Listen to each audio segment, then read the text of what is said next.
Stuart, and welcome to If These Walls Could Talk. I am so happy to have you here with me today.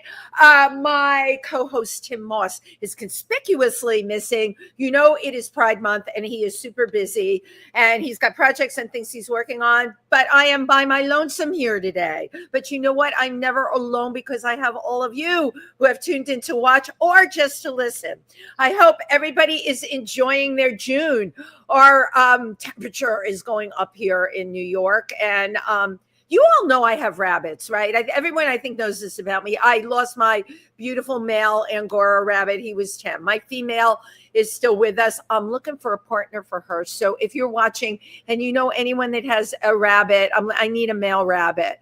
You know, unfortunately, there is not Tinder or eHarmony for rabbits, right? It's not like Bianca Del Bunny, that's my bunny, can go on and take her little paw and swipe and swipe and swipe and swipe and look for a mate. But anyway, I bring this up about Angora rabbits because I live with them, I love them, and when it's hot like this, I have to leave the air conditioning on for them because rabbits don't sweat. So there you go. Real men don't eat quiche. Rabbits don't sweat. Okay, but I digress. It's been an amazing time here in New York. June is Pride Month here. And I don't have to tell you, we go all out. And I've got to say, this year, we are going all out, because there's so much going on out there.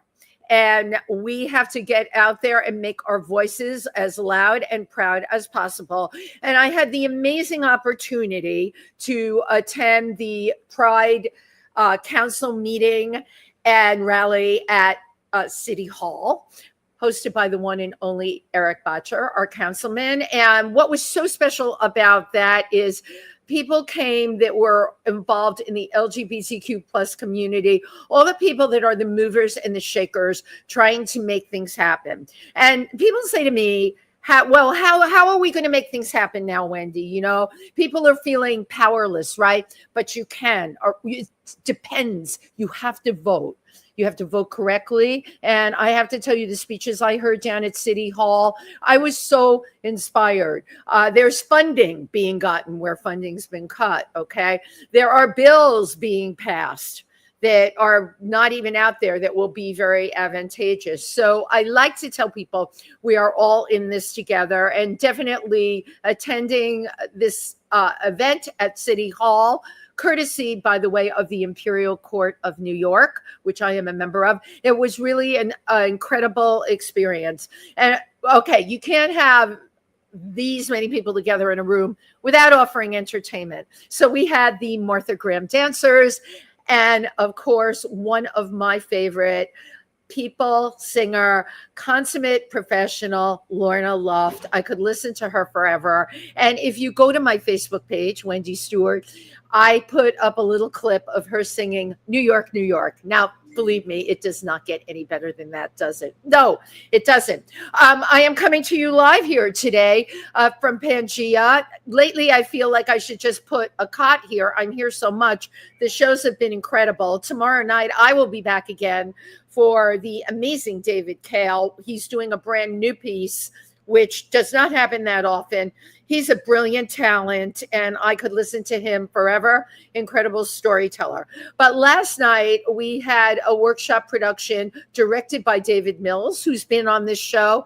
Again, stellar talent, and this time he was directing our amazing Suzanne Mack. Suzanne is a singer. She's from Germany. There is something so genuine and warm and gorgeous about her. And he was directing her in this workshop production, which they plan on flying in the fall here at Pangea. So please make sure that you stay in touch with me and you follow everything that we're doing here. Of course, you can always go online and see the schedule for Pangea, pangeanewyork.org. Okay, I think I got that all in. So very excited about today's guest. She's been on before, but it was a couple of years ago. And people say to me, you know, do you bring people back? I do. And here is why I bring people back. I love following people's careers and how they grow and what they put into them, as we call the fruits of their labor, right? So our guest who is here today has written a book. I have to think of how I want to phrase it. It really was about the Hollywood studio system, but it was also a love affair. All right. And who better than our author to write it, because she was obviously in love and connected with the amazing Joy Lansing. The book is called Joy Lansing, A Body to Die For. And by the way, I never read things twice. I had to read this book twice, right? And our guest today, besides being an author, has a lot to share with us as to what happened with the book. And we're going to be talking about her jewelry designs as well. Look at these gorgeous earrings. She made these for me, and we'll let you all know how you can get them. So please, a warm welcome to the one and only Alexis Hunter. Hey, Wendy, so good to see you, honey. It's been a few years. It's been 2 years, right? Yeah, it's been a while. Wow, it's been more than a minute, as we say. Look, I've got your earrings on that you made for me. These are gorgeous, and what I love about them is they're sparkly, but they've got gold in them, they've got blue in them, they've got silver, and serious blingage. They're lots right. of blingage, babe. Well, you know I'm all about the bling, babe. Well, me too. Am I not? And you know what? Thank you for opening up about the bling, because I want to take a moment, since we're talking about bling. Many of you out there knew our amazing king of bling, Nick Lyon, and he passed away this past week. So it's incredible. And I want to dedicate today's show to him, right? He was very special. He was all about the bling. He left us really way too young. And I'm so happy you're the guest today, because you know you're perfect. We'll be talking about jewelry and sparkle and what it does for you, right? Absolutely. And I love Nick. I know. And we all love Nick. And stay tuned with me, everybody. We'll be letting people know when we are going to have a celebration of life. But you know what? Mwah. I have been in this room in Pangea many times with Nick. And Nick Lyon, today, if you're with me, this show is for you. Yeah. So, my darling Alexis, you're so busy all the time. Crazy busy, but wonderfully busy, darling. I love it. I like that. I like that. How's the weather in Palm Springs today? It is friggin' hot. It is. It is hot. How hot is it, Alexis? It's fucking hot. How's that? Hot. It's toasty. That's what I tell people. It's toasty. And the common term is, but it's a dry heat. So is an oven. Please. An oven is a dry heat too. I agree with you. I don't know how you keep your blonde shade blonde, because I'm going to tell you, I went to Las Vegas in that dry heat, and it was, I think, 105. And I was walking down the street in that dry heat, and this smell of rubber burning kept following me. I couldn't get rid of the smell of rubber burning. And then finally, I went like this. It was my hair. It was, oh my God. Yeah, it was the dye. The effect of that strong heat on my dyed blonde hair. So. Oh, jeez. Yeah, it was really bad. But, you know, bless you. You are here with us today. And tell us what's been going on with your book. Well, a lot of really good stuff, and then a few other little not so great stuff. Well, you know that it was re-released in 2022. Yes. I added some new things to it and made a couple of little corrections. Oops. And so what are the new things? Because I read the original version. Yeah. Well, I added, I can't remember. I added some experiences.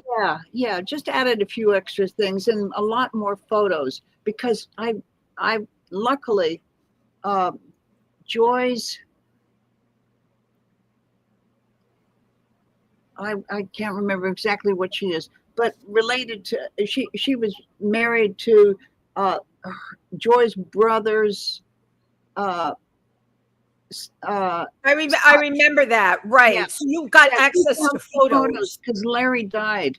Wow. Joy's brother died, and she found some photos of Joy and me together. I didn't have them. And that is photos worth its weight. Yeah. So she sent them. She was so kind, and she sent them to me, and they're in the book, and it shows the love. It shows the Oh, light. absolutely. And that means, I do have to get the second book. I don't have to tell you, with all the authors I have on the show, the stacks are this high. Yes. And it was great. I actually got to read yours. Whoa. Sometimes I'll get an author at the last minute. I don't even get a chance to read the book. They should give cliff notes to people like me. They should. No, because you're so busy. It's so busy and you just don't. But what I found so intriguing about Joy Lansing, A Body to Die For, it was from a very unique time in history where the studio system really prevailed. And I was about to say where aging was the worst thing that could happen to. Oh my God, yes. Yeah, when I met her, she was just almost 40. And that is the kiss of death. Back then, but that is the difference between then and now, because and we have a bigger playing field now, right? We've got the streaming, we've got the Netflix show, we have I mean everywhere you look there's people creating content like this, but back in those days you didn't have that. No, you were, pardon me, dead meat. You were right. Yeah, and one of the great things about now is the women who are aging beautifully have their own production companies, so they're creating their own thing. And it's great. You know what? I love that you brought that up, because we've got Drew Barrymore. Right. We've got the one from Legally Blonde. Yeah, Reese Witherspoon. Thank you, darling. Two heads make one whole. Hello. Reese Witherspoon. And then there's a host of others that but Charlize. I feel I don't want to use the word forced, but because they're successful women, but they are of that age, I still think there's a lot of old school type of people out there that want, and we hear it all the time. Oh, we want young, we want the youth, blah, blah, blah, blah, blah, blah, blah.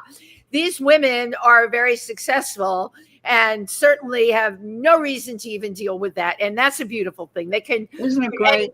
You'll notice, like Drew Barrymore, if you look at all the people she works with, it's always female centric, always. Yeah, she's great. Yeah. And Charlize has her own production, and Nicole Kidman, all those wonderful actresses have their own thing going, and they can pick and choose what they do. Right.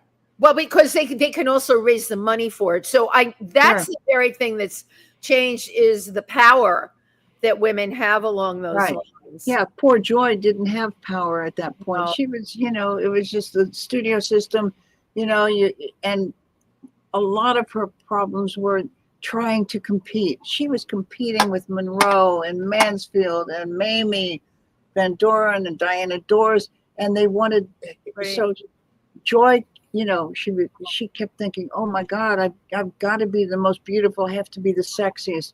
So that's where the problem arose, trying to be the sexiest. She had this, I'm a total soapbox about silicone. I hate it because they're doing it again big time. All these women with the big butts.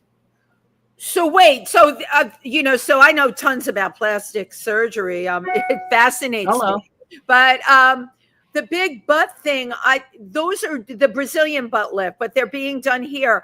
Are they using, though, there's supposed to be silicone that's supposed to be like healthy for you? I don't know. It's not healthy. The thing is, I'm not talking about the Brazilian butt lift. That's surgery. I'm talking about women especially, that are having injected silicone in their glutes, in their butts. Wow. And it enlarges, like Joy had the silicone injections in her breasts and her boobs, which enlarged them. It enlarged them. So, but they cause all sorts of problems. I mean, the tissue can become necrotic. Ulcers, because it's illegal. It's illegal to use this stuff. Okay, this is a naive question. So we're X amount of years from when Joy had this done, but if it's illegal, how are they getting around this? They're doing it illegally. They're just doing it, right? Oh, and yeah, they call them pumping parties, where they pump. Pumping? I've heard of Botox parties. No, this is pumping. They pump you up with the silicone. It's like Priscilla Presley had it in her face, and she had all these surgeries to correct it. Because one of the problems with silicone is it migrates. It Right. can go, you can put it here and suddenly you have a lump over here or down here. It's terrible. I hate it. And I think it destroyed Joy's life. Well, that's why I put A Body to Die For. Right. She died to have the perfect body. Right. Well, she got cancer from it. Yeah, she did. Yeah. Yeah. Which is like, and fast forward to now, our cancer rates are through the roof, right? Yeah. From what we're eating, from, I personally believe, the electrical vibrations in the air, Yeah. All of this stuff, the air that we're breathing. There's so much toxicity out there that even without getting silicone, you're really putting yourself. It's a crapshoot. It is a crapshoot. But I did not see. I knew the story of Priscilla Presley. We eat this stuff up. We go on Instagram, which of course, in the days of Joy Lansing, thank God it didn't exist. Yeah. But in a way, it's as bad as what was going on then, because now women are forced to find this perfect filtered ideal of what gorgeous is. Right. Right. And one of the times when Joy did it, she was dating Sinatra at the time. Wow. And they both had it. He had it in his face. Sinatra had it in his face? You saw how lumpy he was toward the end? You know what? I don't remember reading that in your book, and I didn't know that. Wow. Yeah. And Joy had it in her breasts, So people were just out there getting that. Yeah. It's, they didn't know that it was going to be a problem. They thought perfect. And women are still doing it now, and men are actually doing it too in certain areas. Even though this information is out there, that a lot of them think it's not going to happen to them. Yeah, well, okay. So that is the most loaded comment, right? In the world, that encompasses just about everything. The chickie down the street, but it's not going to happen to me. Oh, yes, to the other person, but I'm safe. Oh, yeah. Sure. Yeah. We're lucky. I learned something from my daughter by a woman that stabbed me in the back really bad. She said to me, "Mom, she did it to everyone else. What made you think that it was special, Wendy?" Yeah, I'm special. No one would do that to me. Right, I'm special. Right. So it goes along the same lines. People mess with this stuff like silicone. Yeah. They don't think anything's going to happen. But here's my question, okay? Because we're talking about this stuff. Sure. There's so many things like filler. They can use filler. They can use your own body fat. I personally use filler very subtly because you can end up looking like a blowfish from that. And I did, right? Yeah, like and that lovely vacuum. And I was like, and the ones that crack me up are the ones, and doctors call it trout pout. It is. And we have to talk like this. Right.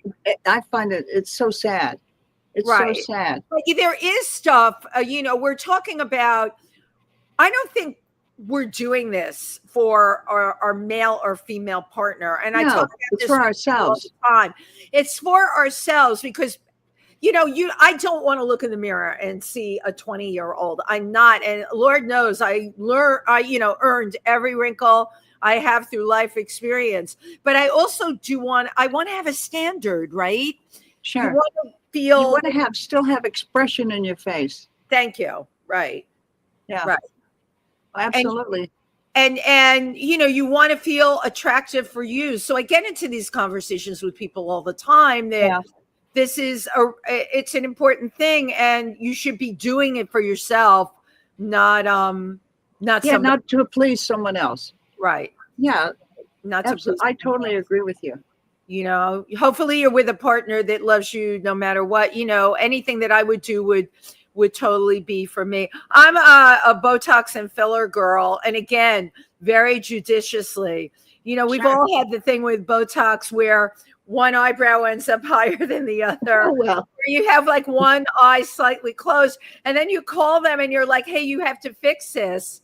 And they're like, "Well, I'm not going to be in for 2 weeks." No. Isn't that great? Right. I know, you're walking around. You're in seclusion. Yeah. You look like you're winking at everybody. Yeah. Mother's not well. Right. Nobody likes that at all. But I look at what you do now, okay? Because you were in love with a very beautiful person who you Yes. lost, Yes. but you have really dedicated your life to making women beautiful in the kind of jewelry that you design. It's my passion, Wendy. I love it. I absolutely love making jewelry. And it's so fulfilling. It's creative. It's wearable art. Right. And I don't duplicate. Everything is one of a kind. And I love doing commission work. You know, someone will have me make something special for themselves or for a gift. And they'll tell me about, well, this person has a dog that she loves, and they'll send me a picture of the dog. I'll have a pendant made with the picture of the dog. That's yeah, cool. Your bunnies.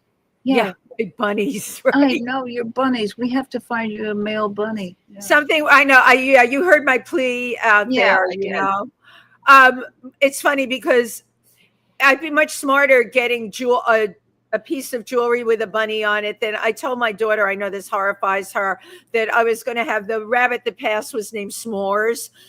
There's some people down here in the East Village that are really amazing tattoo artists. I was going to have S'mores tattooed. Oh. I just couldn't figure out, like, he's a fluffy Angora bunny. And then I went through the whole thing. You know, I have a Chihuahua and a cockatoo. So is it unfair to just have S'mores tattooed and not get the other two? Well, you could wear them. Send me pictures of all your kids. Where these are definitely my my fur babies. So do you work with a lot of celebrities doing jewelry? I have some wonderful celebrities who have my work. I'll try and think of Sherry Belafonte. Sherry Belafonte has it. Darlene Love, a Oh singer. Darlene Love has. I love Darlene Love. She's fabulous. So cool. She's fabulous. Let me think of who else. Oh my God. Joanna Pettit, Joanna Cassidy. I love Joanna Cassidy. These are Steven Tyler, Liv Tyler. Oh my God! Wow, cool people. Really cool people. Yeah, Gail O'Grady. Do you remember Gail on Gail O'Grady? She does a lot of work. She's wonderful. Wow, just absolutely wonderful. Some super cool people. I love. So great that you have invented this part of yourself. Now, prior to doing jewelry, you were painting. I love doing painting, but where I lived, and I worked large. I worked big pieces.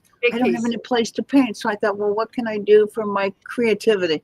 And I went to this bead store one time that was near me, and I started taking little classes, and then I found this whole new thing, and it's a major turn on for me. I love doing it, Wendy.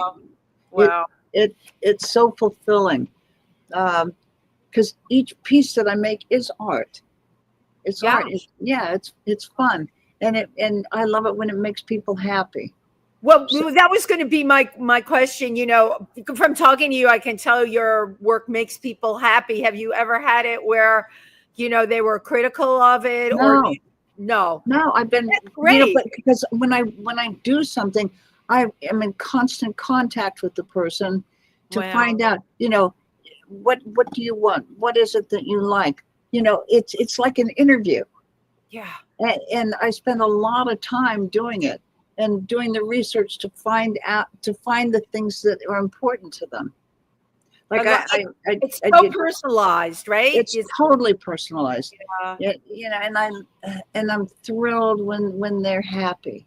Right. And and heaven forbid they wouldn't be, I'll change it, whatever they want. I want this to be special for them. Absolutely. And that definitely shows through. And I'm thinking about what you do. I find, especially in the last couple of months, actually, no, it started with the pandemic. Yeah. A lot of people are in a black hole, and I'm the most positive person in the world. So if I'm saying it, they're in a black hole. And I think with what you do, it's an act of uplifting someone, right? Yeah, it's to make them happy. Right. Yeah, I absolutely love doing it. And I mean, I have so many things that make me happy. I'm happy about the joy. I'm happy about the book. And I'm working on the book. I'm working with a great screenwriter, Joe Doherty. Oh, yes, right. Yeah, he's great. And I have a wonderful director. Her name is Petra Hofter. She is amazing. Absolutely. And so we're working on it. And I mean, you asked if there were difficulties. Yeah, there's some difficulties before let's just say things changed in this country. Yes. There was a lot of interest. And now because there's a different attitude toward my type of relationship with joy, people are afraid to do it. They're scared. And that is really incredible to me. And I'm hoping maybe that's just going to be a temporary thing, I hope because so. we're just coming out of all of these bills being proposed, right? Sure. These horribly negative there's quality bills. Yeah, I read that there's like 240 bills. Oh, it's insane. Right. Yeah, to diminish my rights. Right, to diminish. That's what they're designed to do. And I also believe it's in general to keep people down. I believe that there's a concerted effort now to take away the individual's speech. Absolutely.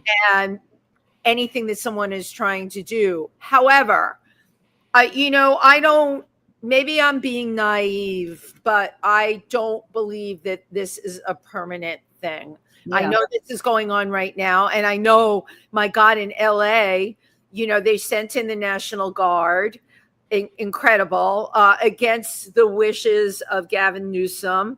Right. And we're getting very geared up to have a huge protest here Saturday. I know there was one yesterday. Right. So we have that environment going on.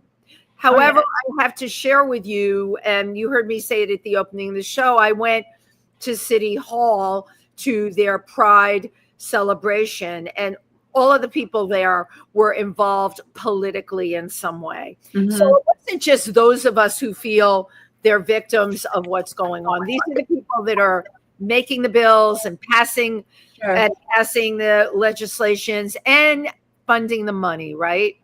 Yeah. I will tell you, money talks, and it's out there, and people are going after it. Yeah. And with what you just said, you may have tried to pitch this love story between two women, and it wasn't received in a positive way.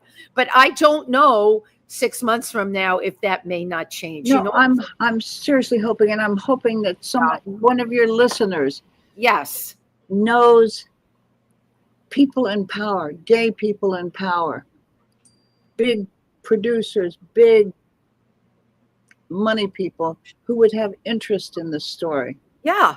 Well, of course. And this is what people have to remember. Just because you're not hearing it doesn't mean there's not people out there working to make your rights equal. And that's what I realized at City Hall. It actually, it blew me away. It was, one council member after the next, bright, well-educated, gay, male, lesbian, woman, trans, all across the spectrum, right? Yeah. All doing the same thing. They're out there fighting for rights. And I have to believe that, and I've told this is a grassroots movement that we're having right now. Right. And we are going to watch it happen before our very eyes. Now, is it challenging? Absolutely. I'm very worried about, I hear LA has a curfew now. I haven't watched the news today. I was too busy getting ready for your show. Right. Well, while I do everything, right, while I have a lot of electronic devices on. Cool. There's something really smart about doing that. I never turn on the TV and watch the news and just focus on that. Right. That would allow it to permeate who I am and immobilize me. So we don't do that. Yeah. But we try and keep up with the news feed. Yeah. Yeah. No, I'm not aware of it, but we have a great big Marine base near Palm Springs, and they took 800 of our Marines, and they're in LA now. Wow. Marines. They brought in the Marines. Yes. For a protest. Right. My Lord, it is quite incredible. Yeah, it's scary stuff. It's really scary. And I was talking to Lori Towers, my wonderful publicist, who is shout out to Lori Towers. We love Lori. We love Lori. Lori is an angel. She is so wonderful and kind. And I was talking to her. I said, I won't doubt that my book will be banned somewhere. It's got to be. All right, but we can go into the book banning thing. You know, I'm part of an LGBTQ in Milford, Pennsylvania. We're able to build our library up at our center the year before last because of the banned books, and they were donated to us. And we have a wonderful library that anyone in the tri-state rural areas where we are located can come in and get a book. So that's a positive. There's my book there. Your book isn't there, but if I can get your book there, no problem. Yeah. Yeah, I totally will. I didn't even think about doing that. And I've had other LGBTQ authors, and I'm so busy. I didn't think about that, but you're absolutely right. I'm not giving my copy, though. No. That's my copy. I'll send you a copy. That would really be great. Sure. But there are libraries like this all over. So let's talk about the banning of the book, and we can talk about what came down in Florida too. Book banning, teachers being fired for speaking, blah, blah, blah, blah, blah. All right. Yes, it happened, but it wasn't an overall happening thing. It's like, and that's what I mean. It seems like these bans crescendo, then they go down. They crescendo, then they go down. What needs to crescendo now is the people going against all this that are working on making this change so that in the next election, we end up in a better place. Right. Yeah, we need it. Yeah. Because this isn't good for anyone. Have any of a lot of my friends, this is crazy, have moved out of the country. A lot of my people I know too have moved or want to move. They're afraid. They're afraid. It's like a heaviness. Yeah. It's weighing over people. They don't know they're waiting for the next shoe to drop. Right. That's the saying I use a lot, waiting for the other shoe to drop. Yeah. But it's scary. It's scary, but here's the thing. Once again, we can't allow that to immobilize us, right? No. So you're working on your screenplay. Yes, screenplay. Joe is really getting ready because we want to do like an indie film. Yes, and it'll be so cool. Yeah. And the thing is, it's not just a gay film. Joy was mainstream. But this is what is the beauty of this, because it's not a gay film. No, and it's not. How can I put this? It's not about being gay. No, that's the least. All of this stuff normalized. I want transgender to be normalized. I've had this discussion. All of this, labeling and this and then that. Jesus Christ, people are just people. Absolutely. And we all bleed. We all bleed. And if we have evolved as human beings, which I would like to think that we have. We know there's some that haven't, but for those of us that have, our relationships all need to become normal. Like nobody should be ostracized because they're transgender. It should not even be. I personally feel none of this stuff should be brought to the table. My God. What's the big whoop? Thank you. Yeah. No, I hear you loud and clear. So what's the environment like? I'm curious. Palm Springs, I know it's wonderful. It is wonderful. Great. Yeah.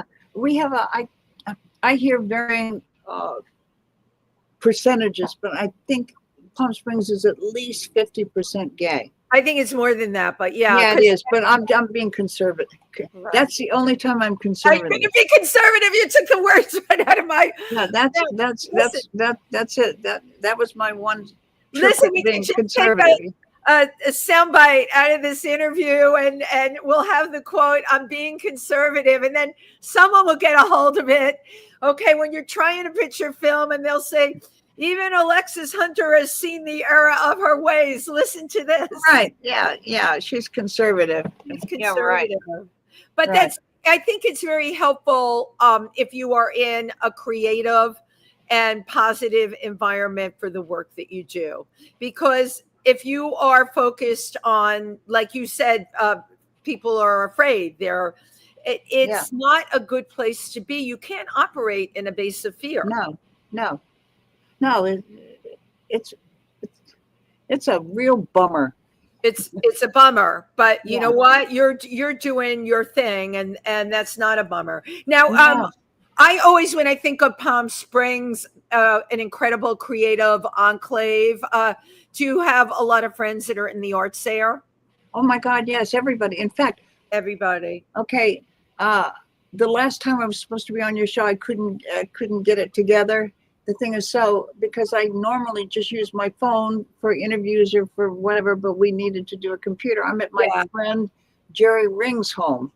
Jerry was a protege of Liberace's. Yay! Hold on a moment. Yeah. And what's his name? Jerry Ring. Jerry Ring. Thank you. Jerry is wonderful. This is his home, and all of his memorabilia is in the background. Wow. Yeah, he traveled. After Liberace, he did a lot. He did entertaining on cruise ships. I can't remember.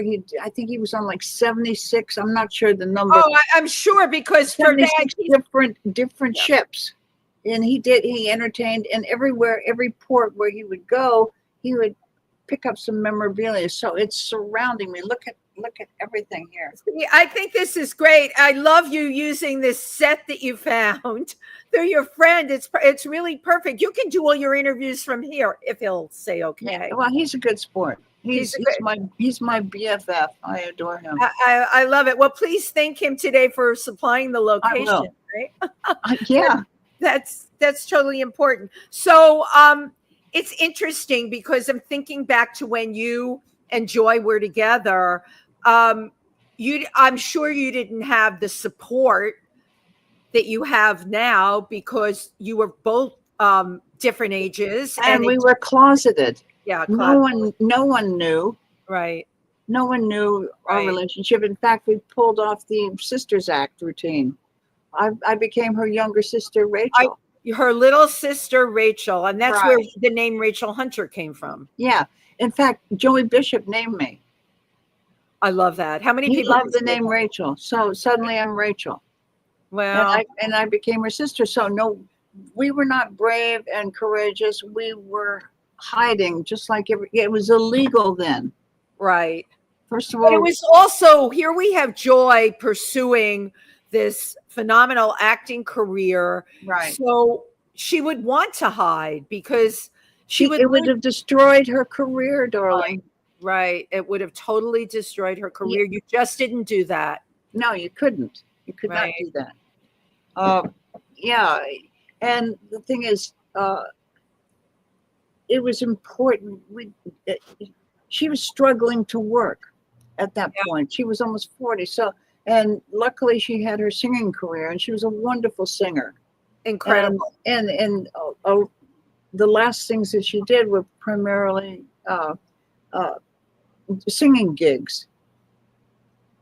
But I'm listening to what you're saying, and I'm thinking, I interview people on this show and know people that are well into their 80s. Yeah. They're still working. So here's how I think it works. They can kick you to the curb at a certain age, but if you refuse to be kicked to the curb, and you come back swinging, something will come up. Because you never lose your ability to act, you never lose your ability to sing or any of those things. And I can tell you here at Pangea, they have people of all ages. But we had a show here called Old Friends one night, and it was really incredible. They were indeed all old friends, all had been on Broadway, and all still working. So they're not, but they may not be on Broadway, but I guess the point is, right? Yeah. they're still working because they're not going to close the door behind them and say, quote unquote, hey, I'm too old to be doing this. And I think like with Joy, and again, I don't have a crystal ball. You already said it. She had started to transcend into singing. She was using that. Right. And who knows if she had lived, right? Yeah. What would have happened? Yeah. Just before she was diagnosed, she was in the process of, she was signing with a record label. She was going to do her first record. And, I mean, she appeared at the Copa. She did a lot of really cool gigs. She was wonderful. Yeah.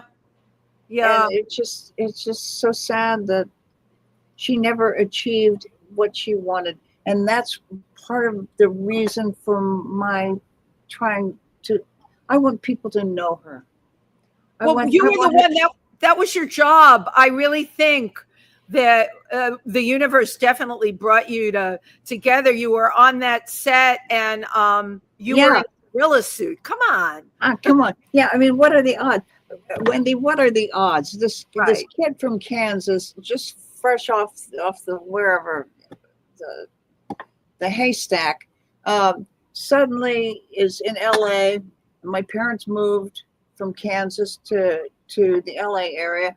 And I decided I wanted to, get into acting, blah, blah, blah, because I did a few things in high school and college and whatever. And I had the acting bug. And luckily for me, I had a friend who was one of the first transgender people. Who brought you on the film? This friend brought you on the film? Yeah, Alicia Brevard. She was, I think, the second person to have surgery. She was absolutely wonderful. She was a dear friend, and she had the gig. She was on the film, and she called me and she says, I have to clean it up a little bit. But she said to the effect that I'm not going to wear this monkey suit one more day. Do you want the gig? And I said, of course I do, because I knew this was going to be my big break, right? In a gorilla suit. And it ended up being the most important thing in my life. That's where I met Joy. This is a good point. Exactly. Because it was not a starring role. You didn't even get to audition for anything. You met somebody and they're like, hey, I can't put this goddamn monkey suit on one more day. So would you like to take my place? Yeah. So she introduced me to the producer and the director, and I don't think they gave a shit, who I was or whatever. They just wanted to fill the suit. They wanted someone to fill the suit. So, and it was such a low budget stinko film. It was probably the worst film I've ever made. And it's on YouTube. It's called Bigfoot. And there I am in this monkey suit they were so low budget. The monkey suit covered everything except for my face and my hands.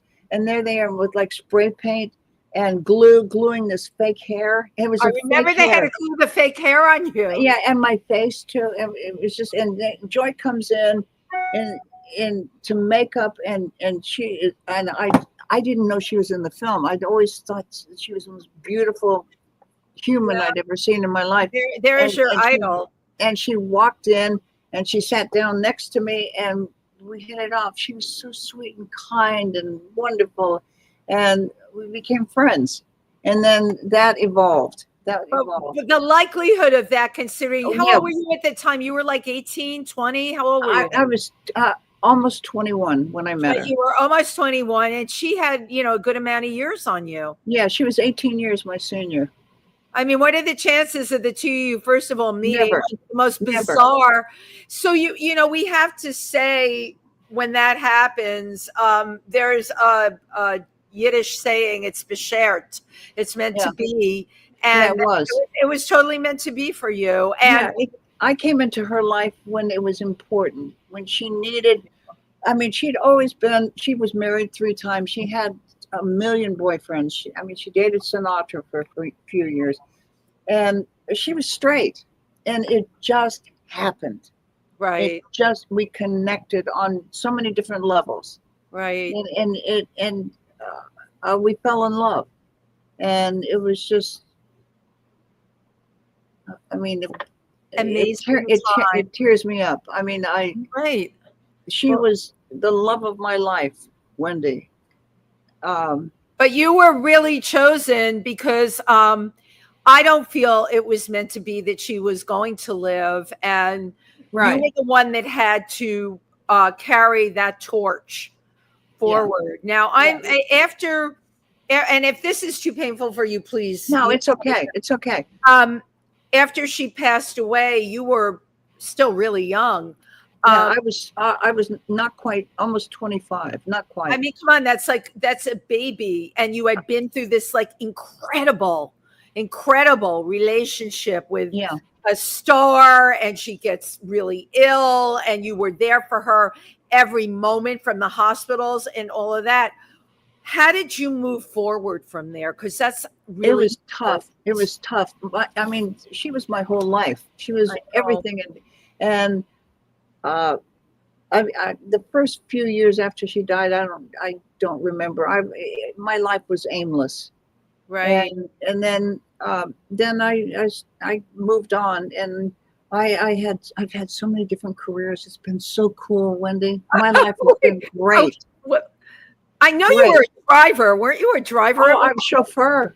Right. That's what I thought. Yeah. Right. Yeah. Okay. I've been a realtor. I've been a chauffeur, a massage therapist, esthetician. Jesus. What the hell else have I done? Bartender, model, actress, and I think I've missed, and now an artist, painter, painter, jewelry designer. What else? Oh, there's probably. So what do you think? What do you think? You have so many dimensions to you, and did you think your relationship, this intense relationship at such a young age, affected you in a way where you thought you could go or be anything? Absolutely, it made me tough. It made you tough, right? Right. When anyone who, and you understand this, of all people, when you are with someone that you absolutely adore, and you are watching them leave you slowly, you have to be strong to survive. But to be up. You are strong, right? And you were her advocate when she was absolutely in the hospital, as I was Alan's advocate. But I was pretty strong to begin with, and this just put it over the edge for me. Yeah, you have to be. You have to be for them, but it toughens you. And the thing is, I may be strong, but I'm still vulnerable, and I'm still, Yeah, but that's who we are, and that's really fine. But you know what? It's just, I use the expression, you grow up quick and you grow up tough really right away, because you have to. You don't have a choice. You don't have a choice. And the thing is, I've learned that I can do just, I'm a survivor, Wendy. Right. And so are you. I will survive. I'm not going to let, I've been through hell. And if I could survive that, you're gonna both be. This conversation. You are the perfect guest today, and this is a perfect conversation because I did dedicate the show to Nick Lyon. Absolutely. And one of the first things, and I knew Nick probably a shorter time than most people, but you know what? In many ways, it was the longest time. Yeah. And you were so close to him. I was so close to him, and it happened really quickly. And we used to say, because he told me he adored his mother. He worshiped. Yes, I know. And the loss of his mother was really catastrophic for him. It was. And many, we used to talk. He said, he felt that his mother sent me to help him. That's perfect. I know, but you know what? I felt that too. And what a lot of us are struggling with right now, because Nick has left us early and none of us were ready for it. No. And he was so charismatic and just bigger than life, with a heart. Like, the lion was perfect. He had an incredible, big, huge lion heart. Yeah, he did. And yet there's a reason he left us so early. And I was thinking about this morning when I was thinking about the show, and I wonder if at some point maybe his mother called to him and said, you know what, it's okay now, you're ready. Because I always felt she was with him every day. I knew. Oh yeah, no, he was so devoted to his mother. Devoted, adored, yeah. Yeah. Yeah, and it's on his Facebook page. Other ones of us, I had this conversation with my daughter. Some people lose a parent or a partner and they don't get over it.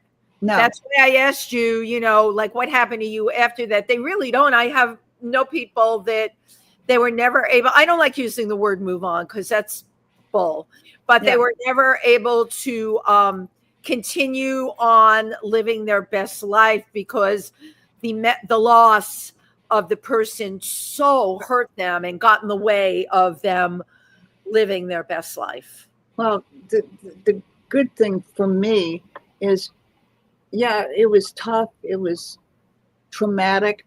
Yeah. But I know Joy loved my art. She's the one who encouraged me. I'm doing this in her honor. Amazing.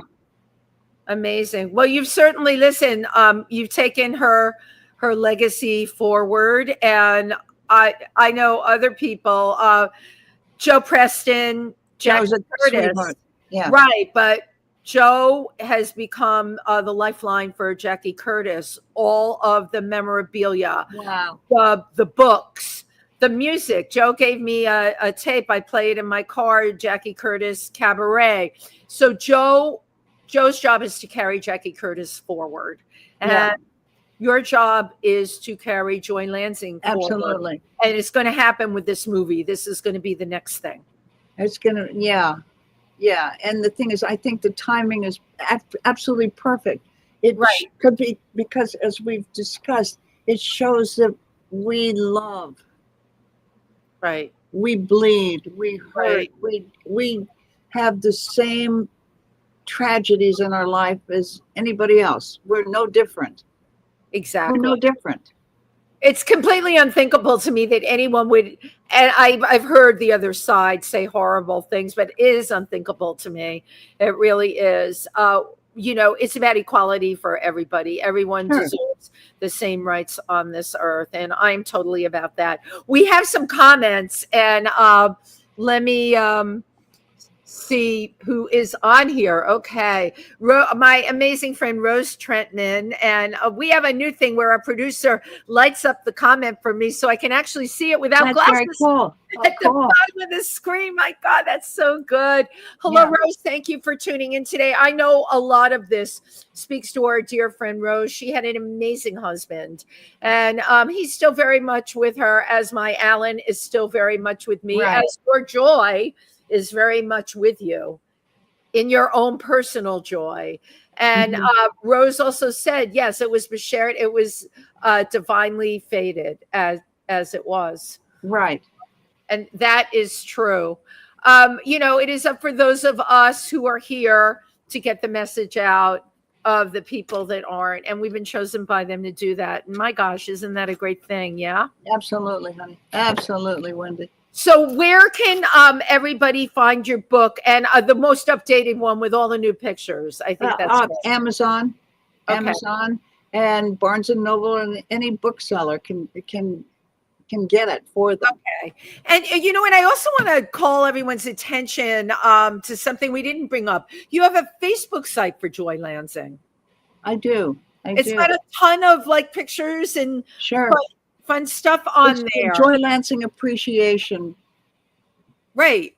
So the people that are on there, it's a group, but you have a lot of fans of Joy Lansing. Yeah. There are a lot of different sites actually in honor of Joy. I have nothing to do with them, but there's a lot of people out there who remember her and love her. I think that that's a very important point to bring up, because you see, when I first saw that site, and I know you're not super technical, I'm like, oh gee, Alexis really got it together. She formed this whole it was already there. Yeah. Thank God. Yeah.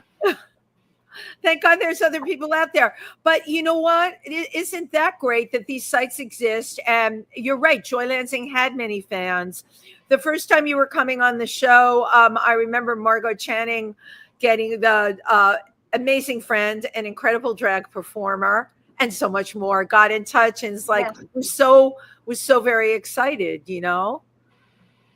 Yeah. Because there's so many people out there that remember the work that Joy did. Absolutely. I remember her. Remember her being on the Beverly Hillbillies. Yes. Gladys Flatt. Gladys. Yeah. And I think one of the things was Donna Douglas, who played Ellie Mae, who I loved. Joy was the only person on there that was on the same level as Donna Douglas, right? Donna Douglas was incredibly beautiful. Yeah, she was lovely, and Joy was magnificent. Absolutely. On that same level of beauty. But yeah, a lot of people remember her. She did a lot of TV. Oh yeah, in fact, a lot of your listeners will know that during that time frame when Joy was a big star in the 50s and 60s, she was known as the Monroe of television. I didn't know that either. Yeah. Wow. Monroe and Mansfield and Mamie didn't do TV, but Joy did. And anytime they needed a beautiful blonde, Joy was the one. She did, well over 150 TV shows. And at that time, there were only 3 stations, ABC, NBC, and CBS. And she managed to be on just about every channel at least once a week. Incredible. She did all of the sitcoms. She did Sea Hunt. She did Maverick. She did I Love Lucy. She did all of those. She probably did more that, as these roll off for you, she probably did more than anybody. Oh, she did. She did tons of it. Yeah. And people, I mean, you can see reruns of the Beverly Hillbillies. Yeah. And a lot of her stuff is on YouTube, and she did those music videos, the Scopatones. That's what I wanted to bring They're a hoot. They are the giant spider attacks her. Oh my God, jungle outfit. They're so bad. They're wonderful. They're so bad. They're amazing, and they are an art form unto themselves. Absolutely. And the camera work, it was so funny. Yeah. The camera work was always on her chest or other areas. Scopatrons. That's what they were. Scopatone. Those were the first music videos. They made them, and they had this big box thing that they had in bars. And you could put in a quarter or 50 cents and watch your favorite singer. It's like a jukebox almost. It was a jukebox, video jukebox. A video, you're right, and the video would come up. Yeah, those were the first videos, music videos. Amazing. And she was like one of the most popular one doing them. And I think she did 3 or 4 of them. And they're on YouTube. Right. Just put Scopatone and Joy. And Web of Love is the worst. That's the one. That's the one. The music from Web of Love, and the cameras. She's in this jungle outfit, and the camera's right on her chest. On her boobs. Yeah. It's so funny. Absolutely. Yeah, it was hysterical. But people, you could see and what was funny is she did everything deadpan. She didn't she just did it straight. She was really an incredible comedian. She got the credit. Again, you have kind of put together what her life was, and you're the one that can keep people informed. And I'm glad for these Facebook groups, but she really deserves way more credit in terms absolutely of as a performer. Yes, the kinds of work that she did. In fact, Lucille Ball loved her work. She saw her comedic talent and wanted to put her under contract. She wanted to develop, her as her own for her own show. And unfortunately, Joy had terrible management. What's the person she was with at that time thought it was a good idea. Her husband at the time. Oh my God! Turned it down. Said, "You're too good for this." Yeah, I know. I know, it's crazy. I have a couple of more comments from Sure. our dear Rose. You honor joy through your book. Yes, that is the God's honest truth. Alexis, so great to have you here Thank with me you. today. This has been very special. I love being on your show. Thanks so much, Wendy. Thank you so much. And again, you know, we're talking about how people speak through us when they're gone and move us forward. How, you know, I'm pushing Alan's artwork out there for him, Cool. and you're creating all of your projects for Joy Lansing. And I feel very much that on today's tribute show that Nick Lyon is very much with us. Good. You know? Yeah. We're all thinking of you, Nick. Thank you to everybody. Thank you, darling. Who tuned in today, and have a great rest of week. And remember, be kind to the people that love you. Absolutely. Bye-bye, everybody. Bye-bye, sweetie.